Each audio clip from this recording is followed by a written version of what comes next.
to Only Raw podcast. This is our first episode with Only Raw podcast. This will be the sister channel of Glassy Time podcast. And Guneet, are you excited for this? I'm very excited. We have our special guest, Bill and Travis from Century 21. Welcome, guys. Thank you. Thank you. Happy to be here. We're excited to be first. Oh, there you go. So they are from Belleville, I would say. Are you guys born in Belleville, born and brought up over here? I was born in Belleville, but I left and went to Toronto when I was in grade 5. And then joined the military, and then ended up back here again when I was 27. Oh, so you're a veteran. Yes, that's correct. That's nice. Yeah. What about you, Bill? I was born in Picton on a small farm just in the Point Peter area. Right. Grew up there, and but my mom and her family were from the Belleville area. Right. And I think every Sunday, every other Sunday, I had dinner in Belleville with my mom's family, and so I feel like it's home. Right. And I've been living in Ann Street for the last 10 years. Right. How was the Belleville back then? How was Belleville back then? Yeah. Quieter, but it felt like just a nice, more of a rural community. Mm-hmm. Yeah. For what I remember, when I was a kid, it was only like 3 blocks because that's all I was allowed to walk. Oh. So I was over by Sir Winston Churchill on the East End. Yeah. I lived on Hyde Park, and it was just a little quaint little community. So Right. I had really good memories of Belleville when I was young. Right. Nice. So just to let people know, what do you guys do these days? As for a living, I've been in real estate 50 years. I'm a broker of Century 21 Lanthorn, and I manage offices in Belleville, Picton, Trenton, Napanee, and Madoc. So Right. days are busy. I'm spending quite a bit more time in Belleville. We have a new office, and I'm kind of enjoying the new environment. So Right. What do you guys? So I run the Royle Group. It's a team of agents here in Belleville, and I do real estate developing, real estate investing, and stuff like that. And how long have you been doing that? Real estate investing since 2007. Running the team, it's got to be like 10 or 11 years now. Oh, okay. Yeah. it's funny. It seems like only yesterday that I met you. I know, right? 10 years go by fast. Right. So what made you choose real estate to both of you guys? So for me, I was in the military at the time, and real estate was my hobby. Investing in real estate, really enjoyed it. So I decided, because I was being medically released, I had surgeries and stuff like that. So I had to get out of the military. So I was like, well, let's do this full time. I ended up getting my license while serving. Oh, okay. And I put a memo up the chain of command, and I got it approved to have a secondary job as a real estate agent. And then I sold for 2 years while in the military. Wow. And then I was making more money out than I was in the military. So when I was being released, I was like, well, I'm just going to continue. Right. Mhm. And and that's where So in the military, did you ever send you to the other country, or you were? Just I did 4 tours. I was in Haiti for the earthquake 2010. I was in Jamaica for hurricane relief with the SARTEC, search and rescue. And then I was in UAE, and I was in Afghanistan. So yeah, I've been bounced around a little bit. Oh, that could be challenging, I guess. It was Yeah. it was a lot of stories, a lot of experiences. I'm really happy I did it. If I had to go back, I'd do it again. But I'm not doing it Experiences or anymore. bad? Good experiences or bad experiences? Both. Well, Yeah, both. yeah. Good and bad. So, it made me who I am today. So I'm happy for those experiences. Well, that's good. What about you? Bill? That's an interesting story. I went to, when I finished high school, I went to University of Queens part-time to get a degree. And while I was doing it, I worked on construction company, actually McFarland's Construction, road crews, and I was on their survey team. And when I finished university, I tried to think what I really wanted to do. I had been on a farm all my life where basically I was my own boss. and I just didn't think I could work in a different environment. So I decided to try real estate for a few years to see what it was like. And while I looked for other opportunities or what I might want to do, Right. I started working at real estate. And somewhat I often look back on it, and I think because I was always a curious person, I was fascinated by why everybody was moving, what they were doing, and I asked a lot of questions, and it just became who I was, I guess. Right. And after a few years, I quite enjoyed it, and so at age 27, I built my first company, and continued on since. Right. So how was the real estate market back then when you started?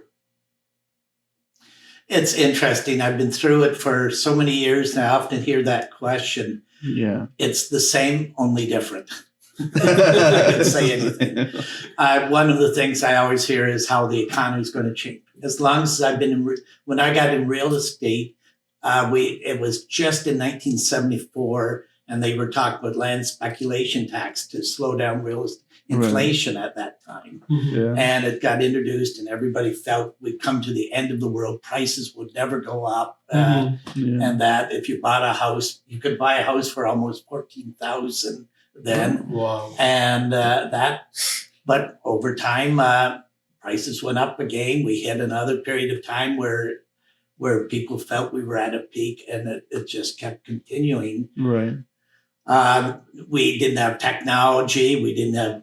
Do you guys have like a big binder full of listings? We had big binders. Oh. Because it would be so hard back then. I mean, like, I don't know how they did it. I mean, I often think the big difference then is people did have to contact us, and we had to find and show them property. Right. Right. Now people find the property through their own research, and they contact us to help them through the process. Yeah. So Yeah. So back days they were like advertising in the newspapers. advertising, newspaper, yeah. Okay. Did you do like door knocking and stuff too? That's a big part of real estate. Yeah. I won't say that I've ever done a lot of it, no. Right. Do you think it is beneficial? Oh boy. I think you have to learn how to talk to people, and you have to learn to be comfortable, and that actually helps. Right. I actually do. But in my case, when I did it, I had to work at being comfortable, at being who I was. Right. And the other thing is, I will say, when you become comfortable with who you are, it works. Right. If you try to be somebody else or a salesperson, it doesn't work. Right. What do you think? Door knocking? Yeah. I have done it. Yeah. I don't do it anymore, Yeah. but I think every agent finds their niche of what works Right. for them. For me, it didn't work for me. No. But for some of the agents on my team, it works for them. They enjoy doing it. They go around. They hit the same neighborhoods. We have materials that they go out with to try and drum up some business. So it works for some, maybe not for everyone. It's the same thing with cold calling, Yeah. right? Yeah. Some people like to get on the phone and just call 100 numbers and Yeah. try and make some connections and stuff like that. Where others that is like that's a nightmare for them. I'm not Even going to I'm do it. not good at cold calling. Right? So it's hard to do. It's nice to have, a semi-warm call where you've gotten a lead or you got someone just reached out for something somewhere else. Right. And then you can, call, hey, I saw you did this thing. So now let me talk about that thing. Right. Yeah. So, but cold calling is like, hello, random person. Hopefully you're not eating dinner right now. I want to talk to you about real estate. That's And I'm true. just like, beat it, nerd. And then hang up the phone. I think it works for some, but not all. Yeah. I think what Travis said, each person has to find their path. I would think one particular agent in our company that just loves door knocking going. Yeah. And he comes back with all the interesting people he's met. He's often able to help them, but he develops almost a relationship in it. That's in true. it. That's And, true. and he loves it. And that's his biggest source of business. Right. It was never mine. Yeah. I think it's a depends on the person. Coming back to you, when you started and since now, how has the real estate changed? So when I first started, when we were listing a property, let's say we're listing it at 200,000, Yeah. you would expect 190. Right. Okay. Then that changed to you're listing at 200,000, then you're expecting 250. Right. And So now, Yeah. right, that was like as Toronto started reaching us. Yeah. So I think in 2017, I'm going to say probably somewhere in around there, Toronto, the ripple effect of Toronto, like Ajax moving to Oshawa moving to Coburg moving to us, right? Like that Mhm. ripple effect has then touched our area, and that's when our market started to really change. Right. And then now, because of everything, depending on, I think, perspective of the sellers, because some sellers still think that they can get what they used to be able to get in COVID. Everybody's, inflated pricing. And then if someone is realistic and prices it aggressively, you're back into a multiple offer situation. Right. But most of the time, like if you're pricing it, it has to have a certain amount of days on market. If you look at the average days on market, then you can go, all right, well, this should be, I don't know, let's say it's 45 days on market. If we're Mhm. selling in 10 days, did we really get the right amount of money for this house? Or if it's on the market for 9 months, now you're just lowering it, lowering it. A perspective happens. People are like, oh, there's something wrong with that house. And then you end up getting less. Right. So pricing is really key in this market. Yeah. So, if I'm pricing something and it lasts the correct days on market as per the stats, and we're getting in and around what the list price is, looking at the stats, then I think then we're doing our clients a favor. But sometimes people have to go through their own story because they'll feel like they missed out. Right. Like I didn't get enough for my house because it sold so quick or whatever, right? Yeah. So, there's it's client management that's really key right now. Do you think like that pandemic time, that market would come back at certain point? I think not to that extent. I don't think, because money was free back then. Yeah. Like money was 1.2%, Yeah. which is Yeah. insane. So the government was trying to inject capital into the economy, which they did to stimulate a lot of things. Mhm. And so that made, I think people were doing two things. One, they were either buying assets or they were buying liabilities. Hey, look at my new boat. Hey, look at my new Mhm. car. Look at my new this, right? So much overspending. A lot of overspending, a lot of, this is going to be the way it is forever. Right. So, and then when they throttle it the other way, as the government does, and they're trying to, tighten the strings of spending, Right. which they've done. And now everybody's holding their purse strings and scared. And what if, right? What if? And the economy and Trump. It's So, funny you mentioned something about people's expectations. Yeah. For somebody who's been in real estate a long time, I've always been used to a listing coming on the market, a lot of work going into marketing it. Yeah. But traditionally, a listing would take anywhere from 90 to 140 days to sell. that's when it started. The last few years, it becomes people expect offers within the next few weeks or so. Mhm. Yeah. And sometimes I'll talk to old timers who will say, Bill, remember when we used to say, wonder if we'll get an offer this year? Yeah. It's just Yeah. totally. What's the longest listing that you've held? How long? That's a very good question. 5 years. 5 years? I Whoa. Yeah. listed a 2 property and years. renewed 2 it. years. And 5 years, that was back in the 80s. And the people were patient too. Right. Now, world's faster. It's like fast paced. Everybody is like in hurry kind People of thing. doesn't have any patience now. Yeah, my longest was 2 years. Yeah. And I ended up in multiple offers at the end of it. Yeah. It was just like, Do you think it's all about like presenting? to me, no. Like you can put your best foot forward. Yeah. You do magazine quality photos. You do Yeah. you do some video. You do some on a digital walkthrough. You can do open houses. You can do all those things. But if you don't have that right buyer walking through that house looking for that thing, Yeah. you can't force a house onto somebody, because if you do, then that person's going to be Right. disgruntled and Yeah. But I think it's really just getting the right buyer into that house for the right price. Right. And that's So you were able to find the right buyer after 2 years. Yeah, no, like, and then it's buyers they'll come, right? And, Right. you know, sometimes if you're just way overpriced, then you know it's a money thing. Yeah. If you're not getting people through the door, Yeah. you're not getting through the barrier of, you know, what they're seeing to, Yeah. you know, reaching out and say, hey, I want to see that thing, Right. right? So I think That's pricing is interesting. key. Yeah, I have a belief you can't sell somebody a property they don't want. Yeah, Right. So it's finding the right buyer for the right house. yeah, And that, and so it's marketing. It's doing legwork. Yeah. It's making sure it's in front of as many eyeballs as possible. yeah. Mm-hmm. So like, how was that wait time? Because like, obviously there's a 2-year wait time. There's a 5-year wait time.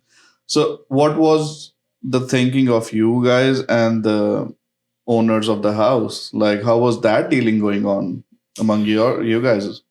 So for myself, it's about just keeping in touch with your Yeah. client, you know, making sure they understand what's going on. It's client management and managing their expectations and talking to them to make sure that they're not sitting there disgruntled, thinking Yeah. that they're not doing anything. Yeah. You know, like just making sure your lines of communication are open and making sure that they know what's going on in the market. Right. Sometimes, like what I like to do is every, you know, week or 2 weeks, depending on the market, is I like to do a bit of a report to them, be like, this is what's sold in this, you know, in and around your home. This is what's happening, you know, and then it's like the conversation goes up of, why is that house selling next door and mine didn't? Yeah. Mm-hmm. Well, for these reasons, they were $50,000 less, right? If Right. you want your house to move faster, we need to move the Right. price down and then get more people through. Blah, blah, blah. Right. Right. So that's my It's interesting. In my case, the 5-year one, and Yeah. people will have a hard time believing this, but it was in Prince Edward County Right. at a fine. time where Prince Edward County was not popular.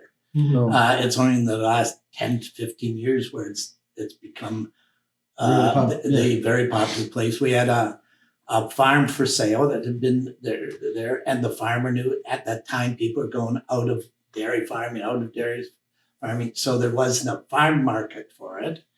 There wasn't a local market to buy the land, and there wasn't the urban market moving into the area wanting to get these farms. So he understood the situation, we did, but it took a lot of communication. And the other thing is building trust with your client.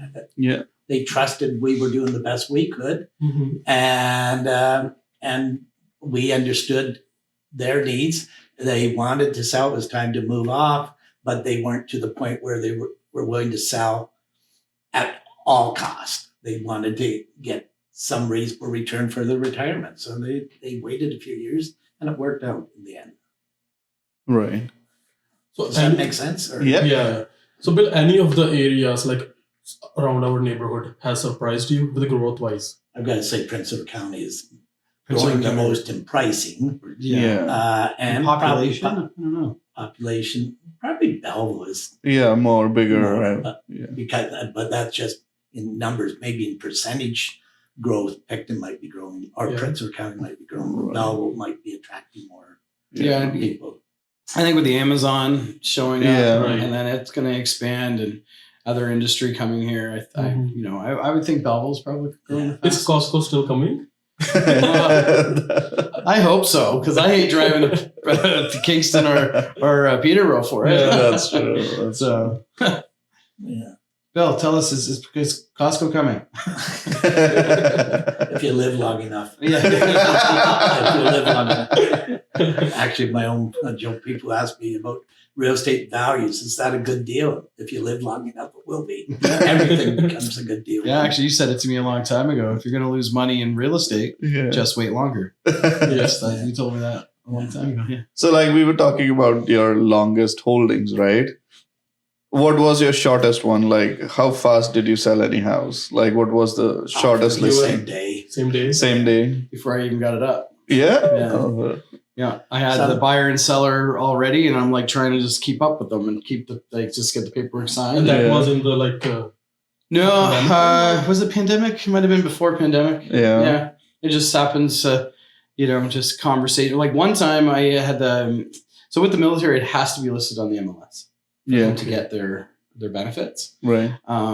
So the person was talking to their neighbor, and the neighbor had a friend that wanted to buy it, And so they came to me and they said, we would like to buy this place. And I was like, all right. And then I just did the listing and all the paperwork, but like I had to get it up on the market for like all the benefits to kick in. So then I was just like, just did all the paperwork, and that one was really fast. I was claiming real estate. It's like Einstein said about genius. It's 5% or 5% inspiration, Right. 95% perspiration. I think real estate, you work hard, you do the best you can, but sometimes you're just lucky. When you ask fast to say it, I remember one listing always stuck out in my mind.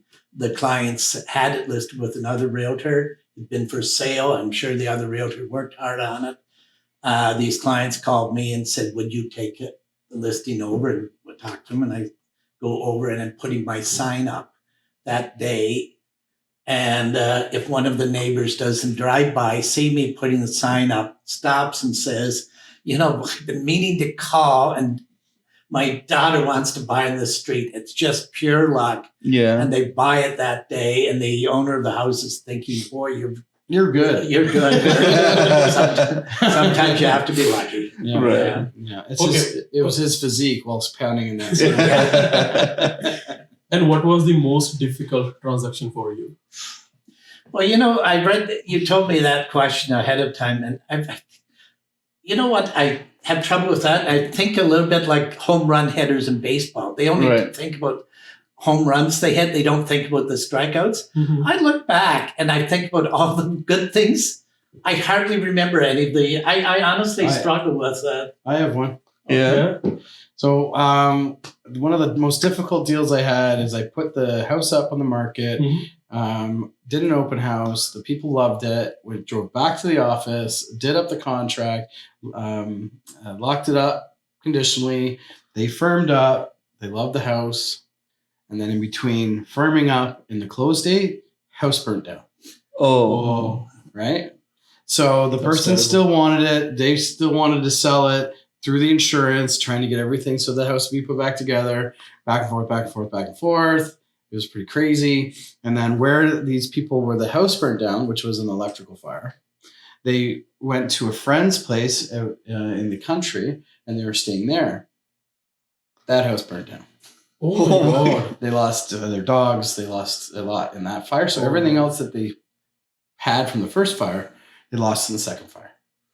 So yeah. So then they, because of all the stresses around having to deal with insurance and putting this house back together, the buyers were like, well, we really want to buy this, but can we like be involved with how the house is put back together and choose the things and whatever? And that was just like the tipping point where they were like, no. So we ended up having to break the deal, et cetera, et cetera.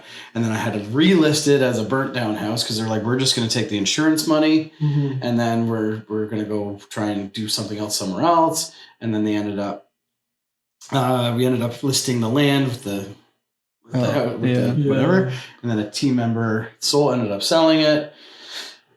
And then it should be no problems putting that house back up.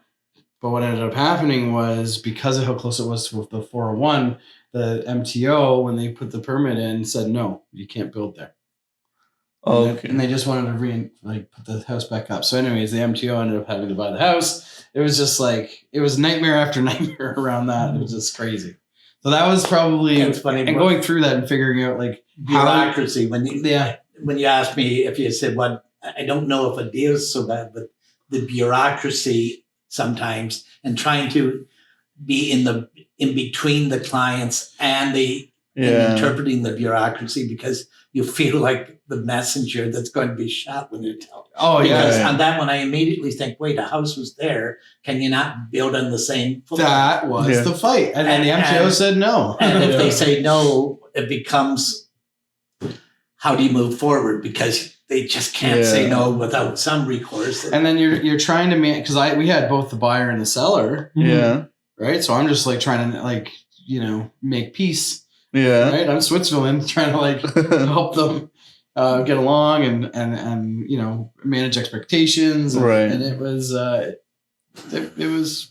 other agent Sorry, at the beginning there was another agent. My apologies. The client ended up coming to me and working So you with were me down the road one. for the next house, but like that one, there was another agent, and they were from Toronto, and she pretty much was like, I don't know what to do. Yeah. And I'm like, we'll figure it out. I feel bad for the family. Yeah. Oh yeah, no, like it was crazy for the people that went through the two fires, and my heart went out for them for sure. Yeah. I did anything I could to help them, but Like, It's tough getting answers to, and whether it's on those parts of financing today is you've got to be up on it. You got to be working with right. somebody because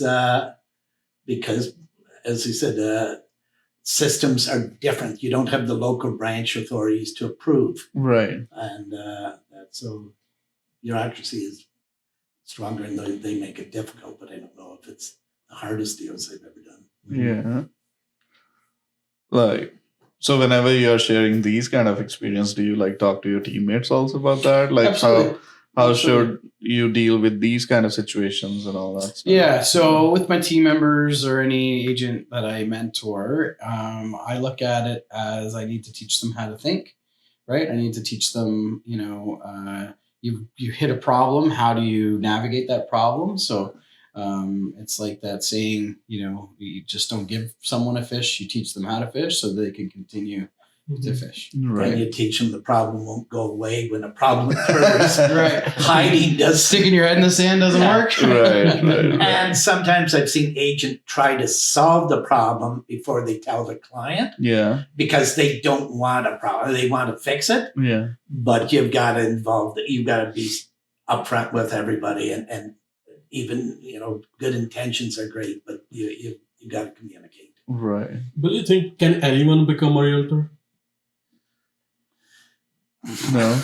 I think anybody can do it if you want to work hard enough. That's my theory. That's actually, I agree with that. Yeah. If you want to do it and you want to put the effort in, and it's not just a make it rain type situation. Like I'm a realtor now, so this should just work. Because people think it's very easy job. Yeah. It is But it's not not. easy. There's It's a not. saying, I don't know if this is appropriate, but real estate is one of the easiest jobs in the world to make a little bit of money because everybody has a relative or friend or one or two. It's one of the hardest jobs to make a lot of money because you've got to be committed. constantly. Right. And you're self-employed. So you Yeah. need structure and you need somebody to help you with that structure because Right. you cannot Yeah. get up in the morning and wonder what I'm going to do today. Yeah. You've got to have a plan. Is it like, what about you? Like, is it kind of very hard to step in as a realtor, or like, what do you think about that? For me, Like in general, yeah. like if someone wants to like become a real estate agent? Yeah. For me, it's again, it's up to the person. If they're willing to take the steps and do the right things and be, a personality where they're comfortable talking to people and stuff like that, then I think it's a big benefit. Yeah. But if you don't like talking to people and you don't like putting yourself out there, I think it's going to be very difficult. So it's not for introverts. Introverts? Yeah. With that being said, I'm sure there's a lot of introverts out there. I actually think I'm an introvert in a lot of ways. Yeah, like I'm not saying it's impossible for an introvert, Right. but I think it would be a little easier. It gives for an someone edge, that's I not, guess. Maybe. I don't know. I think an introvert is somebody who maybe they don't socialize. And I put myself as an introvert. Yeah. I'm focused on work. Talk to me about work and I can talk to you any minute, all day long. Right. Take me out just to chat. Yeah. Mhm. And I don't know what to talk about. And that's the truth. Right. Actually, I often think, if you don't mind me saying, when Travis got in the business, he had come from a structured environment. Yeah. And I always worry because when you come into a structured environment, you come but you come into real estate and it's unstructured. It was very Yeah. hard. And so you need to develop your own plan. You need a mentor. You need help or what Right. to some extent. But I worry about people who it's such a big change, and that. Yeah, going from the military to this, there was big. So how did you like manage the whole thing? Because like there are a lot of people, those who gonna look at this, right? And they want to know with you guys' experience, like coming from a military structure background to suddenly becoming a self-employed, right? Mm-hmm. same with you goes, right? From high school to like doing your business and starting from how do you manage everything? And at your starting point, like how were you organizing things? I think in my case, I really believe that growing up on the farm was a benefit because I got up in the morning and you knew there were tasks that had to be done. You had no choice. Right. And when I went into real estate, it became the same thing. I had certain things to be done or you wouldn't get the crop, so to speak. I had to do it, and it was just in my nature. I think I was blessed that way. Travis, I admired though you came in and somehow you developed the structure. Yeah, so I put systems in place for myself. Different, like when I first, it's definitely changed over the years, but when I first got in, it was trying to figure out how to keep myself on task and do the things that you needed to do. Because if you don't do anything, then nothing's going to happen, right? So I have to be organized. I'm systematic. No one's going to say I'm organized. I promise you. But I'm pretty systematic. Actually, that's what he says too. That's what I said to Felix when you had a workshop. And I said to him one day, I said, I'm one of the most structured person in the world, but also one of the most unorganized. I am very organized. But that's why I have an assistant. There was no preparation in this ahead of time, but I'm finding what you're saying is I relate so much when Travis says tasks. I work on tasks. I give myself a reward when I accomplish tasks. I don't give myself a reward for results because you can't make results happen. But if I do the work, they will happen. Right. So I outlay the work I have to do every week and every month. And if I'm doing that work, I'm confident I'll have the results. Right. And I'm very task orientated. So yeah, I do the same. So at the start, I was using Trello and making sure like the client, I had them on cards. So I don't know if anyone knows Trello, but anyways, I would move them like through the columns, like where they are. Right. And then I turned that into a CRM. Yeah. So then I changed to a CRM, and now I'm like, I work out of CRMs and calendars and tasks. And so, yeah, because I do have that a few like things. my Rolodex. Same thing. Yeah. Yeah. So I have heard like many new real estate agents, they quit within 2 years. Is it true? And I think that's with any business. Yeah. Right. Yeah, because it's not as easy as like again. I think a lot of people stay in it, but they basically quit too. Yeah. So I think it's basically sometimes they know an agent and they see maybe they're a flashy person and they have all the things and the stuff and they're like, oh, I want to do that. And then they get in and they're like, holy crap, this is hard. And they're like, it's not as easy as they thought. Or they didn't get lined up with the right mentor to help them achieve their goals or things. Whatever. I tell people. They didn't come to Century 21, which is the right decision. There's a lot of noise out there, and you get in an agent. If you're not sure what to do, you're listening, and you see what Bill Rorabeck does, or you see what Travis, or you see what, and you just jump from one thing to another without having your own plan. Right. And I so believe you have to develop a plan that works for you. Right. And you said mentor. You got to have somebody that helps you do it. And mentorship helps a lot. You have to have a good mentor. Yeah, I believe if you're just getting into real estate, where you decide to go for your first brokerage is very important. Right. It's not about splits. It's not about anything like that. It's about how are they going to teach you? How are they coaching you? How are they helping you with your business plan? Like, is there training? Is there, mentorship? Like, how are they going to help shape you into the real estate agent that you want to become? Yeah. Right. And the only thing I'm going to change off what he said is when you get in for your first brokerage, in your case, I hope it's your last brokerage. That's always the last brokerage. Yeah, that's a good point. Because if you get into the right first brokerage, you'll never. I've only been in one. Yeah, I've only been in one. So, like, how to be kind of in that way? How do you see like if that is the right brokerage for you, or like one, you were talking about a niche before, that how a real estate agent should pick up the niche. The second is how to pick up a brokerage. So I have two questions for you guys. Okay. A niche and a brokerage. How does good brokers like What stand do you out? mean by niche? So finding out what's good Yes. for you to do. So I think that's going to be something that you're going to discover on your own. Yeah. Where are you comfortable? What do you like doing? Right. And then taking that, and then how are you applying that to your real estate business? Right. Right? Like, do you enjoy walking around, talking to people, knocking on doors? Well, maybe that's a part of your prospecting plan. Right. Maybe that's your niche. Maybe for myself, it was military. Right. Right. So when I first started, I got 90% of my business was military. The rest of it was, a lot of it was like investing, military, Yeah. and then that was the majority of what I was doing.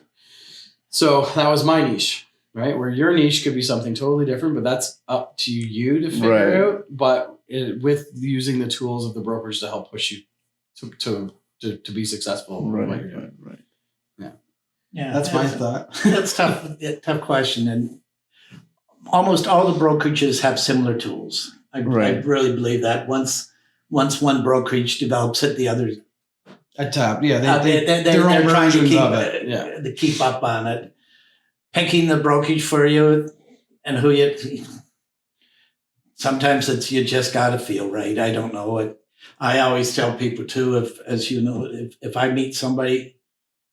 If we don't have a good fit, you should go somewhere else. And, Right. and I think if you don't have the right feel, but it's got to be, it's like a relationship. You're working with that brokerage, you're working with those people Right. almost more than your own family. It's Yeah. a lot, and so you've got to feel that they're behind you and you're behind them, and it's got to be two ways too. Right.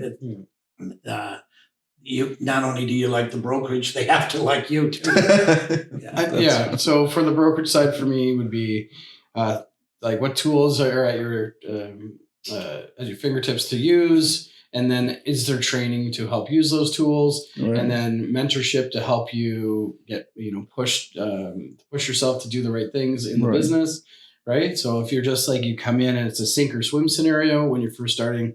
That's not setting you up for success. Right. Where if you find a brokerage that their formula is to set you up for success, then that's the one I would go with. And I feel like There's no magic wand. yeah. It's when you get in, it's somebody helping you work. Yeah. Maybe like people are like so unrealistic because of that showcase thing, which showbiz is showing to people like, okay, real estate is like this. The realtors are like, but I believe like maybe you need to learn learning will be constant, but I feel like it's going to be at least 6 to 8 months to understand business, Mhm. I guess, under a mentorship or somewhere. You need to give time to yourself to, to understand that part, I guess. Yeah. So like real estate is so unpredictable, right? So let's see. So what was your standout month like in your whole real estate career, income wise? We had so many. I don't know if I actually. Yeah, we've all had a month where tremendous sales closed or whatever. Right. But I just think it's always been a progressive growth in the career. I don't know. Sometimes in my career, I'd work and I'd hit a plateau and I'd want to do better. And interestingly enough, I actually believe the sky's the limit, but I just couldn't seem to grow anymore. Right. And then I'd step back, look at my plan again, and then I'd say, what do I have to do differently? And you make certain adjustments, and next thing you go to another level. Right. Does that make sense? Yep. Yeah. You're developing a team. Are you doing? Yeah. This is a tough question for me because I don't pay attention to it. Right. I didn't go, oh, I just had my top commission checks this month. Right. I don't really pay attention to it. Last year we're ranked number 10 in Canada for units sold and number 15 in productions out of Belleville. So that to me that's my achievement. That's a pretty impressive achievement for my team. Yeah, but I don't think it. Yeah, it's not so much a month or time. Right. You have growth plans and Right. and goals, whatever. I remember years ago, our company has always been recognized in our system as one of the leaders in the chairman's circle for that. And I remember when we were in a small market area, other brokers would say, well, you can't compete with the big areas. I can remember thinking, well, why not? And Right. then you adjust a little bit. You look at your plan, say, how can I do things differently? And Yeah. I don't think it's so much just a month as much as it is a progression of growth. Right. Yeah. And suppose in that year you were talking about, or that progression, what was a different thing that you were doing, especially in that year when you were ranked at number 10, right? Or about your year, which you were like more progressed. Was there any strategy? Yeah. Like, How did you came up with that part? Well, really, it's the hard work and dedication of all the members on my team. Right. Right. So we're working together. There's a lot of us that are on the team last year, and I think there was 8 or 9 agents that we were all working towards that goal. The number 1 team has 14 or 15 agents. That's the out of Oakville. So like I've met, like at Chairman's, I've actually met that agent and sat down, went over our systems, and our systems are the same. How we, work our business is very similar. So I think making sure that everybody's trying to be working on the same page, working on this with using the same systems, that we can become a bit systematic. How are we following up on leads? Like that sort of thing. So to keep business flowing. And like we did that achievement in one of the harder years of lately. Like last year was a tougher year than the year before, for sure. Right. But strategy wise, it's just trying to make sure that everybody's working. It is hard questions, but I get 2 lessons or 2 answers. One is I actually may seem, as you said, but laser focus. I know what I want to. You have to know what you want to accomplish, and you got to be focused on it and that. But that brings up the other part of it is then what about life balance? People say, Yeah. you're all about your work. No, I work hard so that I can have other parts of my life going, and that's so I have a laser focus, and I make sure that the things I need to get done get done. Right. And I know why I'm doing them because I know where I want to be. And so it's more of a focus than anything else. The other comment I'll make about about work and whatever, as much as I sound like progressive growth, there's been often times all of a sudden business isn't occurring. And what I find happened for me is I work hard, I get it going, and then I think, boy, it's just coming to me. And I quit doing the things that I used to do to make it so. So you become this like a valley, waving valley. You start thinking, God, people love me. They're coming all the time. No, you got to do your work. Yeah, Right. I agree. Yeah. So like I gauge my success as well through my investing. So like if I'm doing well in real estate, that means that I can do more investing. So I look at real estate as my job, and I look at my real estate investing as building wealth. Right. So if I'm able to do well in real estate, then that helps feed my investing. Right. So then as I'm, like doing prospecting or whatever for my real estate business, I'm also doing projects and things and stuff. Right. So I have like, for real estate, for me, it's kind of like two columns that feed each other. We do real estate, and sometimes we invest, but you do real estate, you work hard in that focus, you create an income, but then you've got to be wise about that, so you can put it in real estate because we know real estate. Right. And that could be just building your retirement fund and your holiday fund. Yeah, my vehicle is real estate because I'm just a real estate guy. Right. Right. But like some people, like you said, would be stocks, gold, whatever. Right. So Land. Well, back to real estate. Yeah. For the real estate, what do you think is a good for investment, like a residential, commercial, raw land? What's a good investment? Yeah.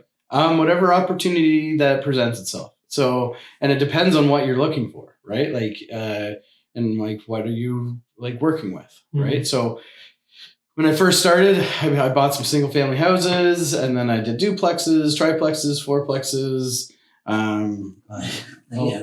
You go through a transition. just You go start through a out bunch of it's stuff. easiest to finance single family or duplexes. Right. It's easiest to start there, but ultimately you may switch to commercial real Yeah. estate, Yeah. land or development. Yeah. But they require more cash, so you have to build up your cash first. And then you get to a point where you can't get any more residential mortgages. Mhm. So someone in the past was just like, "Oh, do this investment with me," and I'm like, I'm going to really be bad on your mortgage application, as you know, as you're a mortgage person. So like if I was on that application, you're gonna be like, nobody wants. You're only going B or C lender, right? Because I have too many as a commercial. I have too many residential mortgages, right? So it's just like you won't. I'll be a bad person on the application. But if we jump into the commercial application, now I'm good again, right? Because it's really the asset, and can I debt service the loan?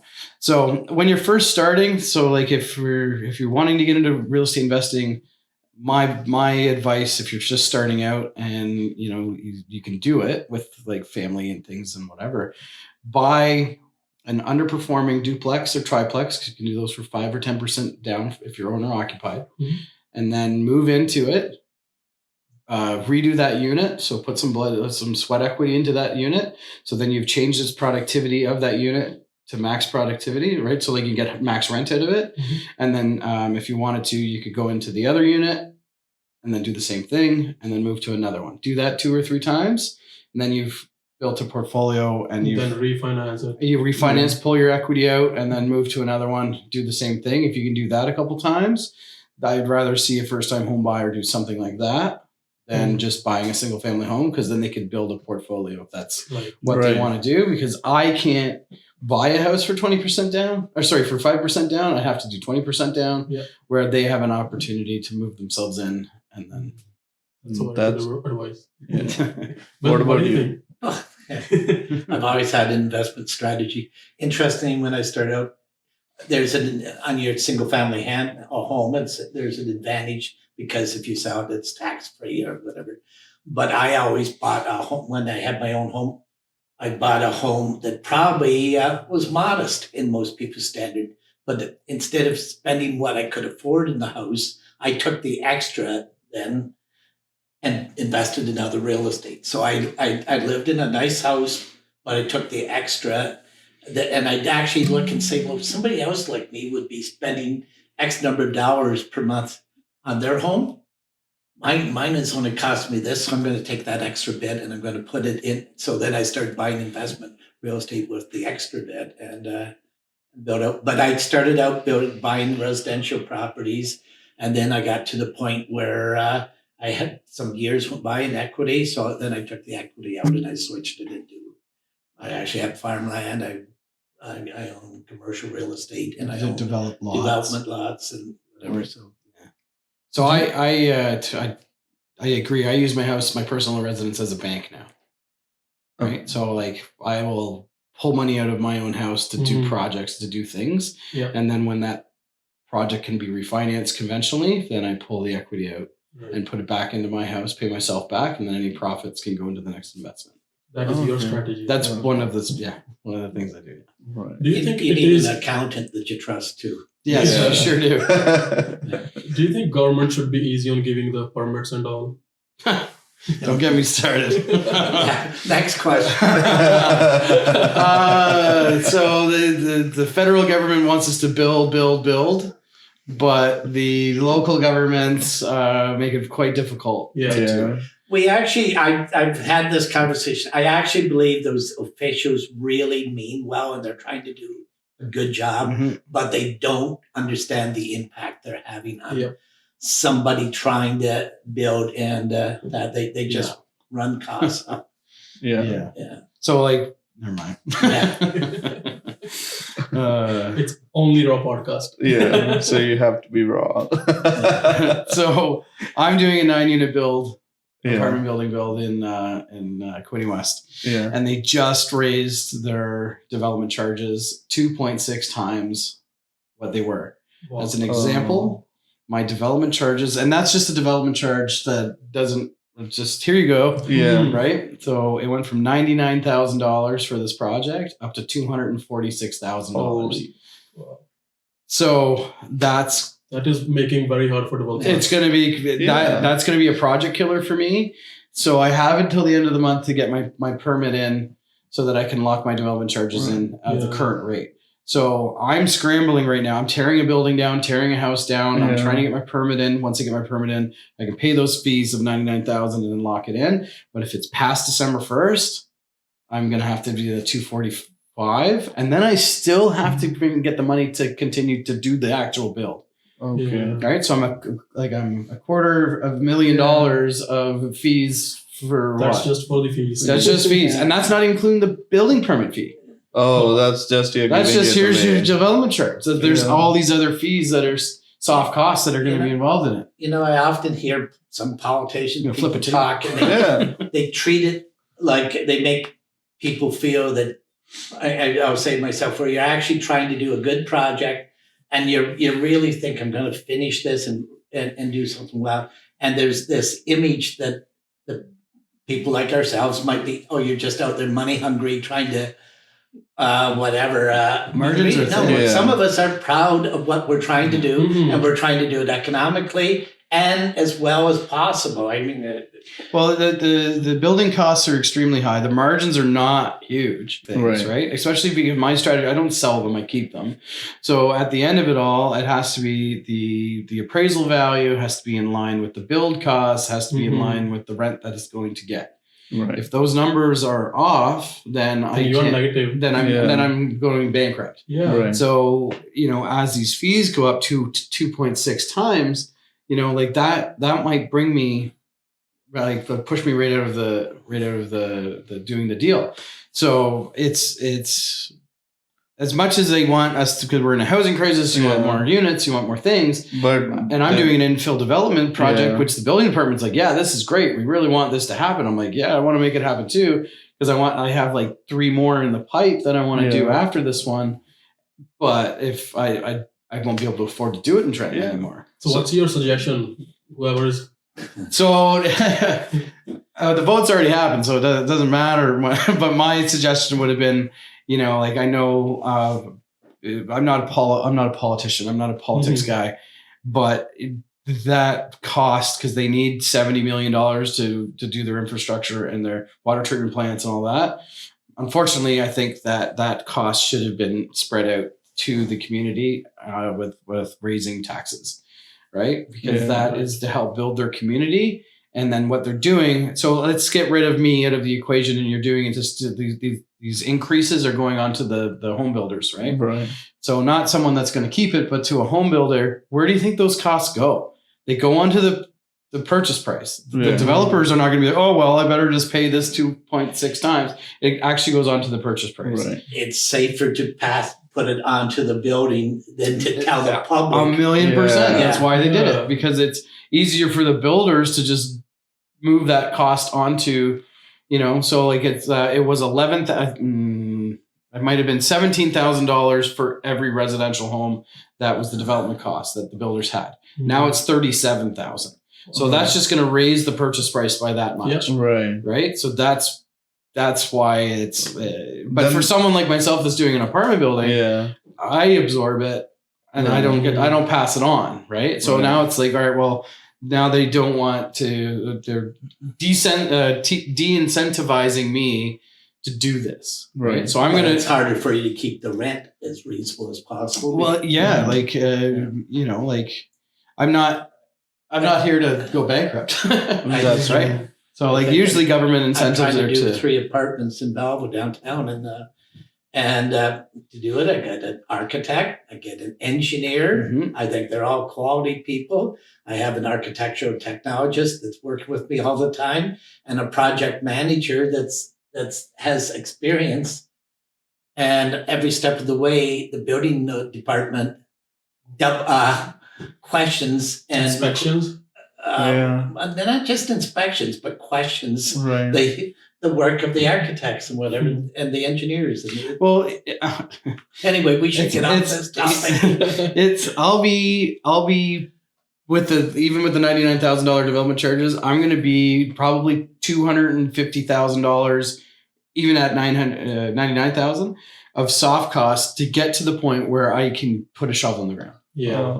Right. Yeah. So I'm already $80,000 in, $90,000 in right now. Were you aware of these charges before? At the current rate. Yeah. And then they want to make everybody affordable for housing. Yeah. How do I do affordable housing? Yeah, and then they want everybody to, have the space to live in. That's why, do you think it is increasing that homeless situation much more because people are not able to afford anything? I think they might be two different issues. though. Yeah. I don't know. Yeah, but That I'm is not more sure. related to drugs. Yeah. Yeah, I'm not 100% sure where that is stemming from. The costs are increasing, right? But It's There's going not- to affect. they want to fix There's this not housing as- crisis, but There's not assistance for the homeless, Yeah. or there's not alternative accommodation. Right. And I really don't know how you solve that. It's just people won't be able to own their residence. Yeah, own their residences. Yep. It's Well, that makes it far more difficult. Right. yeah, you can't own your residence because you can't afford it, and then builders can't build apartment buildings. So Yeah. it's gonna happen. And then the question will be, what's the right time to buy? Do you get that question? Now, absolutely, right now is the right time to buy because Yeah. it doesn't go down. They're not Yeah. making any more land, so if you Yeah. can get in the market, time in the market is better than timing the market, Right. if that makes sense. Look at what you need, not hoping you can time it right. Yeah. Right. Okay, back to our topic. Sorry, guys. So, what's your advice for new agents starting To do what? real estate? Yeah. I really believe if you're a new agent starting, you get into an industry you had no concept of what it's going to be like. You need to find somebody that that you can listen to, you trust, and to mentor you through it. I think that's Right. one of the major things. The other is you've got to be willing to put your work into it. It's Right. there's not a lot. The biggest investment to make this career work is sweat equity. Right. Yeah, you've got to. What about you? Totally agree. Yeah. Totally agree with Bill. It's you got to put the time in. You got to put the time in. You got to be out in front of people, talking to people. Because if you're not making connections and you're not talking real estate, then no one's going to know to talk to you about when they have to make the biggest decision of their life. Right. Any new developments or anything coming up to Belleville, which is exciting? aware of anything new? I think the biggest thing is just the general economy. The world's changing. The workforce can work away from areas, so our proximity to GTA, it's convenient for people to move here. So it's becoming a more attractive area to live. The other, I just think I call it urban immigrants coming down to the area is just a trend that's going to continue. Yeah. And with the Donald Trump becoming president, do you think it's going to affect our real estate market? I don't know. I honestly don't know. I'm just Yeah. kind of watching that story unfold. I don't know what's going to end up happening. It would be easy to get upset about it for some, and I suppose there's some that wouldn't. But if I can keep my mind focused on what I'm doing, then I just keep doing it. Yeah, we got to just roll over the punches, and whatever's going to happen is out of our control. So I don't One know. of my good friends, and has always been a bit of a mentor of mine, actually. It's me? said, yeah, that's Oh, you. oh. He says, I asked how he's handling it, and he says, I turned the radio off. I turned the news off. But we sometimes hear news, and rates are going up, rates are going down. We get caught up on waiting to see what's going to happen. Yeah. We're going to see what Donald Trump's going to do to our trade situation. Yeah. Or are they going to, or we can stick to our knitting and do our job. Right. And our clients need us to be solid that way, I guess. Right. All right. Thank you so much for giving your time Thanks for to having us. It was a fun podcast. I did not know what to expect. I enjoyed this, guys. Whatever. A bit about the dealing with local governments. I don't know. Put it in as you will. Well, thank you very much for having us, for sure. Thank We appreciate you. it. Thank you. I hope you guys liked the podcast, and I hope we have the best podcast, especially in Quinty.